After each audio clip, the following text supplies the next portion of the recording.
வணக்கம் வாசகர்களே. இன்று நாம் கேட்க இருக்கும் கதை சிலுவை பாதை.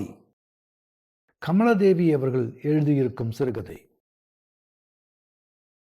பள்ளி இறுதித் தேர்வுகள் தொடங்குவதற்கு இன்னும் 4 வாரங்கள் இருந்தன. வெள்ளிக்கிழமை சாயங்காலம் அது. இனி தேர்வுகள் முடிந்து விடுதியை விட்டு வெளியேறும் நாள் அன்றுதான் வீட்டிற்கு செல்ல முடியும் என்பதால் 6ஆம் வகுப்பிலிருந்து 12ஆம் வகுப்பு வரை அனைவரும் கிளம்பினார்கள். பதிவேட்டில் கையெழுத்திட நீண்ட வரிசை நின்றது. 10ஆம் வகுப்பு வரையான பிள்ளைகளுக்காக பெற்றோர்கள் காத்து நின்றார்கள். நிஜமாலுமே நீ ஊருக்கு போகலையா பிரியா? என்றபடி பிரியா பக்கத்தில் சாந்தி அமர்ந்தாள். விடுதியின் முன்பு இருந்த பெரிய வேப்பமரத்தின் அடியில் பழைய சிமெண்ட் மேடையில் இருவரும் அமர்ந்திருந்தனர். மேடையெங்கும் காய்ந்த வேப்பஞ்சருகுகள் மிக மெல்லிய காற்றுக்கும் நகர்ந்து நகர்ந்து இடம் மாறிக்கொண்டே இருந்தன. சற்று நேரத்தில் அனைவரும் வெளியேறிய மைதானம் அமைதியாக இருந்தது. எதிரே 2 மாடி பள்ளிக் கட்டிடம் இளஞ்சிவப்பு நிறத்தில் சலனமின்றி உயர்ந்து நின்றது. பிரியா சாந்தியின் பக்கம் திரும்பி அமர்ந்து பேசத் தொடங்கினாள். உனக்கு கஷ்டமா இருக்குன்னு சொன்னியே, அதுதான் உன் கூட இருக்கலாம்னு. 2 வருஷமா இங்கேயே தான் இருக்கேன். பரீட்சை முடிஞ்ச பின்னாடி நான் திருச்சி போர்டிங்க்கு போகணும். இதுதான் இங்கே இருக்க போகிற லாஸ்ட் லீவ் டேஸ். உனக்கு மட்டுமா? ஸ்கூல் ஃபைனல் படிக்கிற எல்லாருக்குமே இதுதான் லாஸ்ட். திருச்சி போர்டிங்கும் இது மாதிரி தானே இருக்கும். அது வயசான சிஸ்டர்ஸ் மதர்ஸ் தங்குற போர்டிங்.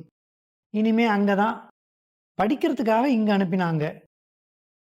காலேஜ் படிக்க வைக்க மாட்டாங்களா? அங்கேருந்து ஹோலி கிராஸ் காலேஜ் இல்லாட்டி பிஷப் காலேஜ் எங்கேயாச்சும் சேர்த்து விடுறதா மதர் சொல்லியிருக்காங்க. ஆனால் அந்த போர்டிங்கில் இருந்து தான் போகணுமா. உனக்கு அதுதான் வீடா சாந்தி? வயசான சிஸ்டர்ஸ் அங்கே இருக்கிற மற்றவங்க தான் என்னை வளர்த்தாங்க. நான் சின்ன பிள்ளையா இருந்தப்போ என் கூட இருந்த சிஸ்டர்ஸ் யாரும் இப்போ இல்லை. நான் இங்கே வந்த பிறகு 3 பேர் ஆண்டவர்கிட்ட போயிட்டாங்க. இங்கே வந்த பிறகு திரும்ப அங்கே போகவே இல்லையா? இல்லை, அப்படியெல்லாம் நினச்சதும் நீங்கள் வீட்டுக்கு போகிற மாதிரியெல்லாம் போக முடியாது. படித்து முடித்த பின்னாடி இங்கே இருக்கிற மதர் கையெழுத்து போட்டு என்னை அனுப்பணும். திருச்சியில் அத்தனை ஸ்கூல் இருக்கிறப்ப இங்கே எப்படி அனுப்பினாங்க? என்னைய நர்சிங் படிக்க வைக்கலான்னு நிறைய சிஸ்டருக்கு ஆசை. 10th மார்க் கம்மியாயிருச்சா, சயின்ஸ் குரூப் கிடைக்கல. அதுதான் முசிறி ஸ்கூலில் இடம் இருக்குன்னு மதர் இங்கே கூட்டிகிட்டு வந்துட்டாங்க. அந்த போர்டிங் தான் உனக்கு பிடிக்குமா? இங்கே இருக்கிறது தான் பிடிச்சிருக்கு. அங்கே ரொம்ப அமைதியாக இருக்கும். சின்ன சத்தம் கேட்டால் கூட பயமாக இருக்கும். எந்த சிஸ்டருக்காவது உடம்பு சரியாக இருக்காது, யாராச்சும் செத்து போவாங்க. எல்லாரும் ரொம்ப வயசானவங்க, ரொம்ப கஷ்டப்படுவாங்க. பாவமாக இருக்கும், அழுகையாக வரும். இங்கே மாதிரி ஜாலியாக இருக்க முடியாது. இங்கே ஜாலியாக இருக்கா? ஆமாம். இருவரையும் ஜெனிட்டா அக்கா சாப்பிட அழைத்தாள். அவள்தான் விடுதியில் உதவி பாதுகாவலர். ஆசிரியர் பயிற்சி முடித்திருந்தாள். ரசத்தில் மூழ்கிய சோறும் கேரட் பொரியலுமாக தட்டுகளை ஏந்திக் கொண்டு மறுபடியும் வேப்ப மரத்தின் கீழ் அமர்ந்தார்கள். சூடு தாங்காமல் இருவரும் தட்டுகளை மணலில் வைத்தார்கள். அங்கெல்லாம் நைட்டுனா கஞ்சி தான் பிரியா என்றபடி சூடான சோற்றை தட்டின் ஓரத்திலிருந்து எடுத்து சாப்பிடத் தொடங்கினாள். சாப்பிட்டதும் தட்டுகளை கழுவி கடப்பைகள் அருகில் கவிழ்த்துவிட்டு மைதானத்திற்கு வந்தார்கள். 2 வேப்ப மரங்களுக்கு அடுத்ததாக இருந்த மாதா கெபிக்கு முன்னால் மட்டும் மின்விளக்கு வெளிச்சம் இருந்தது. அங்கு சென்று அரைவட்ட வடிவிலான அள்ளிக்குளத்தின் கட்டைகளில் அமர்ந்தார்கள். குளம் முழுவதும் வட்ட வட்டமாக கரும்பச்சை இலைகள் மிதந்து கொண்டிருந்தன. அல்லிகள் சிவப்பாக மலர்ந்திருந்தன. இருவரும் தண்ணீரை அலைத்து அலைத்து இலைகளை களைத்து விட்டனர். டெய்லி ஸ்டடிக்காக உட்காந்துருக்கிறத விட இன்னைக்கு ஜாலியாக இருக்கு சாந்தி. இந்த அல்லிப்பூலாம் ரொம்ப அழகாக இருக்கு.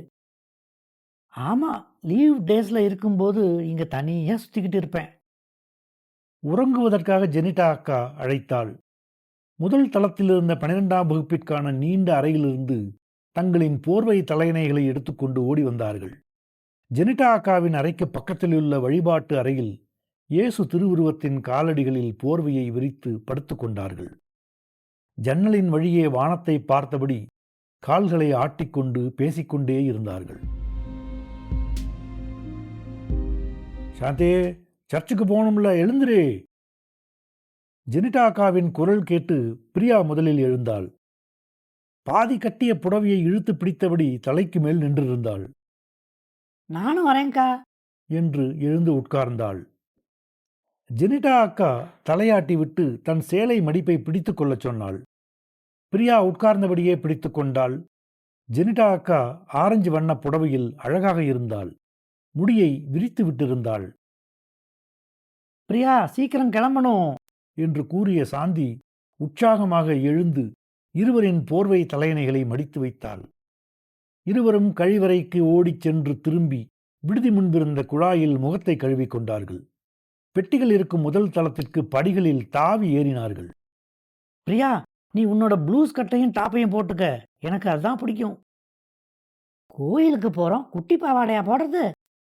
அதான் முட்டிக்கு கீழே இருக்கே, அழகா இருக்கும், அதே போடு. சாந்தி மெரூன் வண்ண கவுனை அணிந்து கொண்டாள்.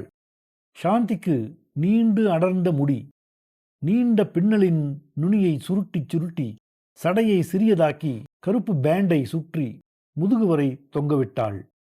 பிரியா விரிந்து சுருண்ட முடியை இரட்டை சடைக்காக பிரித்தாள். சடை பின்ன வேணாம் என்ற சாந்தி பிரியாவின் முடியை சீவி குதிரைவால் போட்டாள். சாந்தி தலையில் வெள்ளை துணியை முக்காடாக சுற்றி கொண்டதும் இருவரும் கைகோர்த்தபடி மைதானத்திற்கு வந்து நின்றார்கள். பிரியா சாந்தியின் கைகளை பிடித்துக்கொண்டு குனிந்து தன் கட்ஷூவிற்குள் கால்களை நுழைத்துக் கொண்டிருந்தாள். இதுக்கு தான் என்ன மாதிரி ஸ்லிப்பர் போட்டுக்கணும். உனக்கு இதை போடுறதே டெய்லி ஒரு வேலையா இருக்குல்ல. அப்பா தான் இனிமே ஸ்லிப்பர் போட்டுட்டு வெளியே போகக்கூடாதுன்னு சொல்லியிருக்காரு. விடுதியின் பின்புறத்தில் இருந்த இருப்பிடத்திலிருந்து சிஸ்டர்கள் வரிசையாக கிளம்பி சென்று கொண்டிருந்தார்கள். இவர்களின் வணக்கத்திற்கு தலையாட்டி விட்டு மதர் லீனா காவி நிற புடவையின் முந்தானையை செருகியபடி வேகமாக நடந்தார். அடுத்ததாக வெள்ளை இளம் ஊதா அங்கிகள் அணிந்த சிஸ்டர்கள் பேசிச் சிரித்தபடி வயிறு வரை தொங்கிய சில்வர் சங்கிலியின் சிலுவையை பிடித்தபடி கடந்து சென்றார்கள். ஒவ்வொருவருக்கும் குட் மார்னிங் சொல்லியபடி ஜெனிட்டா அக்காவிற்காக காத்திருந்தார்கள்.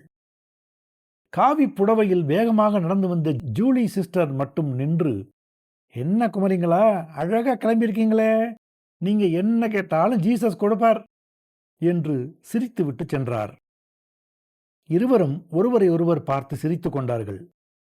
தினமும் தானே அப்பா அம்மா வரணும்னு கேட்குறேன், எப்பாச்சும் வருவாங்க. சாந்தி திரும்பி மாதா கெபியை பார்த்து சிலுவை குறியை நெஞ்சில் போட்டுக்கொண்டு கண்களை மூடி திறந்தாள். அம்மா அப்பா வரணும்னு வேண்டிக்கிட்டேன் என்றாள். சாந்தி, டென்னிஸ் அண்ணா கோயிலுக்கு வருவாரா? அங்கதான் இருப்பாரு. அந்த அண்ணா பியானோ வாசிக்கிறது எனக்கு ரொம்ப பிடிக்கும். மூவரும் முசிறியின் சாலையில் வேகமாக நடந்தார்கள். காவல் நிலையத்தை கடந்து சென்று கொண்டிருந்த சிஸ்டர்களின் வரிசையுடன் இணைந்து கொண்டார்கள். அதிகாலையின் சில்லிப்பில் பிரியா கைகளை கட்டிக்கொண்டாள். நாற்சந்திப்பை கடக்கும்போது பிரியா இடதுபுறமாக எட்டி பார்த்து நின்றாள். காவிரி மணலாக விரிந்திருந்தது. அடுத்ததாக நீண்ட சுவர்களுக்குள் அரசு அலுவலகங்கள் கொண்ட வரிசை. எதிர்ப்புறம் பழைய காலத்து காரை வீடுகள். ஹே, விஜய் படம் ஓடுது. டிவியில் 2 படம் பார்த்துருக்கேன். நீ தியேட்டரில் பார்ப்பியா? இல்லை, சிடி பிளேயரில் தான் பார்த்துருக்கேன். எங்கள் அப்பா சிவாஜி கமல் படத்துக்கு தான் கூட்டிகிட்டு போவார். ஜுராசிக் பார்க் மாதிரி படத்துக்கும். தேவாலயத்தில் நுழையும் போதே பியானோவின் முனகல் கேட்டது. ஐ என்றபடி பிரியா படிகளில் குதித்து ஏறினாள். சாந்தி அவளை தொடர்ந்து ஓடி ஏறினாள். ஜூலி சிஸ்டர் சிரித்தபடியே மேல்படியில் திரும்பி நின்று ஜாக்குலின் சிஸ்டரிடம், பாருங்க ஜாக்குலின், நேரத்திலிருந்து பார்த்துக்கிட்டே இருக்கேன், 2 சிட்டுக்குருவிங்க மாதிரி சேர்ந்தே தெரியுதுங்க, சிரிச்சுக்கிட்டே இருக்குங்க, ஸ்கூல் நாளில் பார்த்தா உம்முன்னு இருக்குங்க என்றபடி உள்ளே சென்றார். இருவரும் பியானோ பக்கத்தில் சென்று அமர்ந்து கொண்டார்கள். ஏன் கீழே உட்கார்றீங்க, பெஞ்சுக்கு வாங்க என்று ஜெனிட்டா அக்கா அழைத்தாள். விடு ஜென்னி, அவங்களுக்கு பிடிச்ச இடத்துல உட்காரட்டும் என்ற ஜூலி சிஸ்டர் எழுந்து வந்து டென்னிஸிடம் பேசினார். டென்னிஸ் குனிந்து, உன் பேர் என்ன, மறந்துட்டேன் என்றான். பிரியா அண்ணா. உனக்கு பிடிச்ச பாட்டு ஒன்று சொல்லு. அவள் சாந்தி பக்கம் திரும்பி சிரித்தாள். பூவில் மலரும் தேவனே. ஏ, நல்ல பாட்டு சாந்தி, இந்த பாட்டு பாடுறியா? சரிண்ணே. அருள் நிறைந்த மரியே வாழ்க, பெண்களுக்கு ஆசீர்வதிக்கப்பட்டவள் நீயே என்ற ஜெபம் முடியப் போகும் தருணத்தில் பிரியா இயேசுவிடமிருந்து பியானோ பக்கமாக திரும்பிக் கொண்டாள். வழிபாடுகள் முடிந்து பாடல் நேரம் தொடங்கி 2 பாடல்கள் முடிந்தபின் இறுதியாக சாந்தி எழுந்து சென்று ஒளிவாங்கி முன் நின்று பாடினாள். Tennis குனிந்தபடி piano வாசித்தான். பூவில் மலரும் தேவனே, காற்றில் பரவும் உன் நேசமே, கல்லை பூவாக்கும் தேவனே, உன் கரத்தில் என்னை ஏந்துமே, பூவாய் மலராய் ஆன தேவனே, உன் கரம் பூவாய் மாறுமே. சாந்தி கண்களை மூடிக்கொண்டு பாடினாள். பிரியா டென்னிஸின் கைகளையே பார்த்து கொண்டிருந்தாள். ஒவ்வொருவராக வெளியேறி கொண்டிருந்தார்கள். ஜெனிட்டா அக்கா பாதிரியாரை பார்க்க சென்றிருந்தாள்.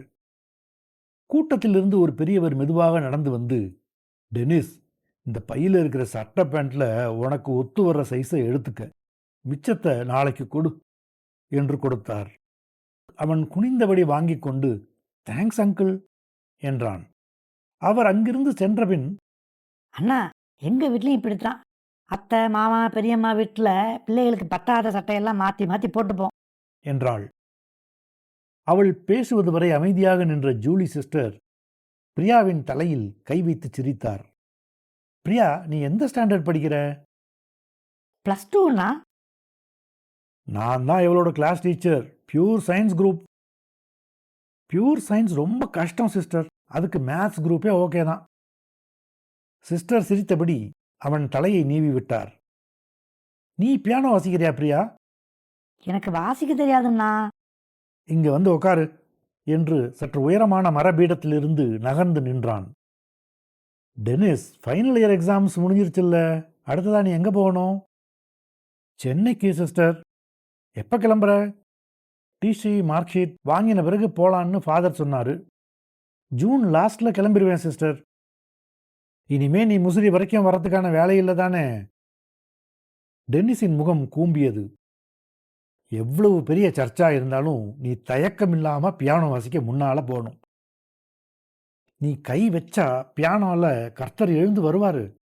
உங்க பிளஸ்ஸிங்ஸ் சிஸ்டர். என்கிட்ட வரமாட்டாரா சிஸ்டர்? உன்னோட பேச்சில் கர்த்தர் இருக்காரு பிரியா. சிஸ்டர், உங்களோட சிரிப்புல இருக்காரு. சிஸ்டர் சிரித்தபடி நிமிர்ந்து கர்த்தரை பார்த்து சிலுவையிட்டு கொண்டு கைகளில் இருந்த ஜெபமாலையில் உள்ள சிலுவையை முத்தமிட்டார். உன்னை ரொம்ப மிஸ் பண்ணுவோம் டென்னிஸ். நானும் காவிரியில் குளிக்கிறது மிஸ் பண்ணுவேன். இந்த பியானோ ரொம்ப பிடிக்கும் சிஸ்டர் என்ற டென்னிஸ் கண்களை துடைத்து கொண்டான். யார் நம்ம கைவிட்டாலும் கர்த்தர் நம்ம கூடவே இருக்கார். சின்ன பிள்ளைங்கன்னா அவருக்கு ரொம்ப பிடிக்கும், அழக்கூடாது என்ற சிஸ்டர் மூவனின் தலையிலும் கை வைத்து விட்டு சென்றார். டென்னிஸ் மரபீடத்தில் பிரியாவை அமர வைத்து ஒவ்வொரு விரலாக வைத்து அழுத்தி காட்டினான். அவளின் விரல்கள் தத்தி தத்தி தடுமாறின. பின்னால் நின்று குனிந்து அவள் இடது கையை ஒரு கட்டையில் வைத்து பிடித்தபடி வலது கையால் பியானோ கட்டைகளை தானே மாற்றி மாற்றி தொட்டான். பூவில் மலரும் தேவனே என்று பிரியாவின் வாய் மெதுவாக இசையோடு முணுமுணுத்தது. அவளின் பயிற்சியில்லாத பிசிரடிக்கும் குரல் அந்த தேவாலயத்தின் பெரிய தூண்களை, மேல் வளைவுகளை தொட்டுச் சென்றது. பாட்டு முடிந்ததும் சாந்தியும் டென்னிஸும் கைதட்டினார்கள். தேங்க்ஸ்ண்ணா என்று சொல்லிவிட்டு ஜெனிட்டாக்காவிடம் சென்றார்கள். விடுதிக்கு வரும்போது 7 மணி ஆகியிருந்தது. குளிக்கும் வாளியை எடுத்துக்கொண்டு அகன்று விரிந்த மைதானத்தின் எல்லைக்கு கிளம்பினார்கள். புளிய மரங்கள், புங்கை மரங்கள் என்று ஒவ்வொரு மரமாக தொட்டு பந்தயம் வைத்தபடி ஓடினார்கள். நீண்ட பெரிய தொட்டியை சுற்றி துவைக்கும் கற்களும் சுற்றுச்சுவரும் உள்ள இடம். இருவரும் பெட்டிக்கோட்டுடன் துணிகளை துவைத்து வைத்துவிட்டு தொட்டிக்குள் இறங்கினார்கள். அக்கா பார்த்தா திட்டுவாங்க. நாளைக்கு சண்டே தானே, தொட்டியை க்ளீன் பண்ணுவாங்க. என்றபடி சாந்தி தண்ணீருக்குள் முழுகி எழுந்தாள். அவளின் தலைக்கு மேல் வானம் வெள்ளையாய் விரிந்திருந்தது. டென்னிஸ் அண்ணாவும் என்ன மாதிரி தான் பிரியா. அந்த அங்கிள் சர்ச்சில் இருக்கிற பிள்ளைகளுக்கு உதவி செய்கிறவர். என்னோட மெரூன் கவுன் கூட அவர் கொடுத்தது தான். அவரோட அங்கிள்னு நினச்சேன். உங்க அம்மா அப்பா எங்க? தெரியல பிரியா. 2வது படிக்கிறப்பவே காணாம போயிட்டாங்க. ரொம்ப நாளா வீட்டுக்கே வரல. எங்க ஊர் ஃபாதர் தான் என்னை திருச்சியில கொண்டு வந்து விட்டாரு. அவரையும் அதுக்கப்புறம் பார்க்கல. ஊருக்கு போனதே இல்லையா? யாரும் வந்து கூட்டிட்டு போல. குளித்த பின் பெட்டிக்கோட் மாற்றிக்கொண்டு தலை துவட்டிக் கொண்டு வெயிலில் நின்றார்கள். அந்த பக்கமாக பூ பறிப்பதற்காக வந்த ஜூலி சிஸ்டர், குமரிங்களா, துண்டால முடிய நல்லா துவட்டி காய வைக்கணும் என்றபடி அருகில் வந்தார். பூக்களை நிழலில் இருந்த ஒரு துவைக்கும் கல்லில் வைத்தார். துண்டை வாங்கி சாந்தியின் அடர்ந்த முடியை துடைத்து விட்டார்.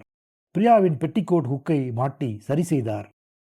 ட்ரெஸ் பண்றதுக்கு முன்னாடி பெட்டிக்கோட் ஹூக் எல்லாம் சரியா இருக்கான்னு பார்க்கணும் என்று கன்னத்தில் தட்டினார். பிரேக்ஃபாஸ்ட் கொடுக்கறதுக்காக ஜெனி வெயிட் பண்ணுவா என்று கூறிவிட்டு பூக்களை எடுத்துக்கொண்டு சென்றார். துணிகளை காய வைத்தார்கள். பிரியா சந்தன நிற பாவாடை சட்டையை அணிந்து கொண்டாள். சாந்தி கையில்லாத வினோஃபார்ம் ஒன்றை அணிந்து கொண்டாள். ஒரு கையால் பாவாடையை விரித்து பிடித்து கொண்டு மைதானத்தில் ஓடும் பிரியாவை பார்த்து சாந்தி சிரித்தாள். இட்லிகளை தட்டில் வாங்கிக் கொண்டார்கள். பீட்ரூட் சட்னியை தனக்கு ஊற்றிக்கொண்ட பிரியா சாந்தியை பார்த்தாள். அவள் முகத்தை தூக்கி வைத்திருந்தாள். தினமும் பீட்ரூட், கோசு, முள்ளங்கி, சவுன்னு காய் சட்னியா போடுறாங்க. எனக்கு காய் சட்னி பிடிக்கவே இல்லை. ரோசி அக்கா பொட்டுக்கடலை சட்னி செய்வாங்கன்னு நினச்சேன். என் கபோர்டில் பொடி நல்லெண்ணெய் இருக்கு, எனக்கு வேணாம். சாவி பேக்கில் இருக்கு. உங்கள் வீட்டில் செய்கிற பொடி காரம் இல்லாமல் இருக்கும். இருக்கிறதுலே காரமானதுன்னா சுகாசினி அம்மா செய்கிறது தான் என்றபடி ஓடினாள். உணவிற்கு பின் இருவரும் விடுதிக்கு பின்புறம் இருந்த பெரிய இரும்பு கதவின் சந்தில் நுழைந்து பள்ளி மைதானத்திற்குள் நடந்தார்கள். பெரிய பெரிய புளிய மரங்களும் புங்கைகளும் நின்றன. 4 புளிய மரங்களை கடந்து அடுத்து நின்ற புங்கையின் அடியில் அமர்ந்தார்கள். உனக்கு யார் பெஸ்ட் ஃப்ரெண்ட்? அப்படியெல்லாம் யாரும் இல்லை பிரியா. அப்பப்போ இருக்கிற கிளாஸ்மேட்ஸ் தான். நம்ம கிளாஸில் பாரேன், தேவிக்கு ராஜி, ஞானசுந்தரிக்கு ருக்மணி, செல்லாவுக்கு நிக்கோலஸ் மேரின்னு பெஸ்ட் ஃப்ரெண்ட்ஸ் இருக்காங்க. நமக்கெல்லாம் ஏன் இல்லை? நீயும் மேனகாவும் பெஸ்ட் ஃப்ரெண்ட்ஸாக இருந்தீங்க தானே? ஆமாம், ராஜி வர்ற வரைக்கும். ராஜி வந்ததும் மேனகா என் கூட பேசுறதை விட்டுட்டா. அந்த ராஜி தான் உங்க கூட பேசக்கூடாதுன்னு மேனகா கிட்ட சொல்வா. அவ தான் 1வது படிக்கும்போதே ஃப்ரெண்டாம். பக்கத்து வீடு வேற. அவங்க வீட்டில் 2 பேரும் பிரியக்கூடாது, எங்கே போனாலும் ஒன்றாவே போகணும்னு சொல்லிக்கிட்டே இருப்பாங்களாம். நீயும் மேனகாவும் எப்போலேருந்து ஃப்ரெண்ட்ஸ்? பிரியாவின் முகம் மலர்ந்தது. நான் 9th படித்த ஸ்கூலில் தான் மேனகாவை முதல்ல சைக்கிள் ஸ்டாண்டில் பார்த்தேன். பக்கத்து ஊர். டூர் போனப்போ என் பக்கத்து சீட்டு. அந்த டூரில் தான் சேர்ந்து படம் பார்த்தோம். புளி சாதம் முழுசாக சாப்பிட முடியலன்னு ஷேர் பண்ணி சாப்பிட்டோம். ராஜி வரல? இல்லை. அப்புறம் ஜெயிண்ட் வீல் சேர்ந்து சுற்றினோம். 11th இங்கே சேர்ந்த பின்னாடி கூட நல்லா தான் பேசுவா. காலாண்டு பரீட்சைக்கு பின்னாடி தான் அவாய்ட் பண்ணா. அவாய்ட் பண்ணுறான்னு எப்படி கண்டுபிடிச்ச? எனக்கு சரியாக தெரியல, சுகாசினி தான் சொன்னா. போன மாதம் அவளுக்கு ஸ்டொமக் பெயின் வந்தப்ப நீ மாடிக்கு ஓடி போய் நாப்கின் எடுத்துகிட்டு வந்ததானே? ஆமாம், ராஜி ஊருக்கு போயிட்டால. பாவமாக இருந்துச்சு. யாருக்கிட்டையும் சொல்லாத. அவள் ஜட்டியெல்லாம் ப்ளீடிங் ஆயிடுச்சுன்னு நடக்க முடியலன்னு அழுதா. நான் தான் கூட போய் க்ளீன் பண்ணி கொடுத்தேன். 4 நாளைக்கு முன்னாடி அவள் பர்த்டேக்கு உனக்கு சாக்லேட் கொடுக்கல தானே? பிரியா ஒன்றும் சொல்லாமல் குனிந்து கொண்டாள். சிஸ்டர் சொல்லுவாங்க, இயேசுவோட பேரால் எல்லார் மேலேயும் அன்பாக இருக்கணும்னு. ஆனால் எனக்கு அவளை கண்டாலே கோபமாக வருது என்ற சாந்தி புங்கை மரக்கிளையை ஆட்டினாள். சிறிய பூக்கள் மழைத்துளிகள் போல் தரையில் விழுந்தன. அவளும் நல்ல பொண்ணு தான். ஒரு தடவை ஊருக்கு போகிறப்ப பஸ் ரொம்ப கும்பலாக இருந்துச்சு. அவள் தான் எனக்கும் டிக்கெட் எடுத்தா. கம்பியை நல்லா பிடிப்பிரியான்னு 2 தடவை சொன்னா தெரியுமா? அரையாண்டு பரீட்சைக்கு முன்னாடி 2 பேருக்கும் சண்டை தானே. சிஸ்டர் கூப்பிட்டு முட்டி போட வச்சாங்கல்ல.